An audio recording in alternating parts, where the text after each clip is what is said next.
Mendengkur itu bisa karena turunan nggak sih? Soalnya papanya juga mendengkur. Nah, mendengkur juga bisa disebabkan oleh faktor keturunan. Tapi bukan hanya itu aja ya, Mam. Sebabnya juga macam-macam. Penyebab tersering pada anak-anak itu karena amandel yang membesar.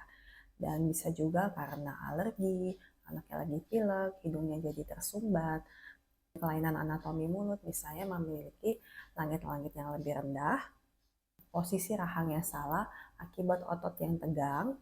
Penyebab lainnya juga bisa karena gangguan pada hidung, mana sekat lubang hidungnya itu bengkak.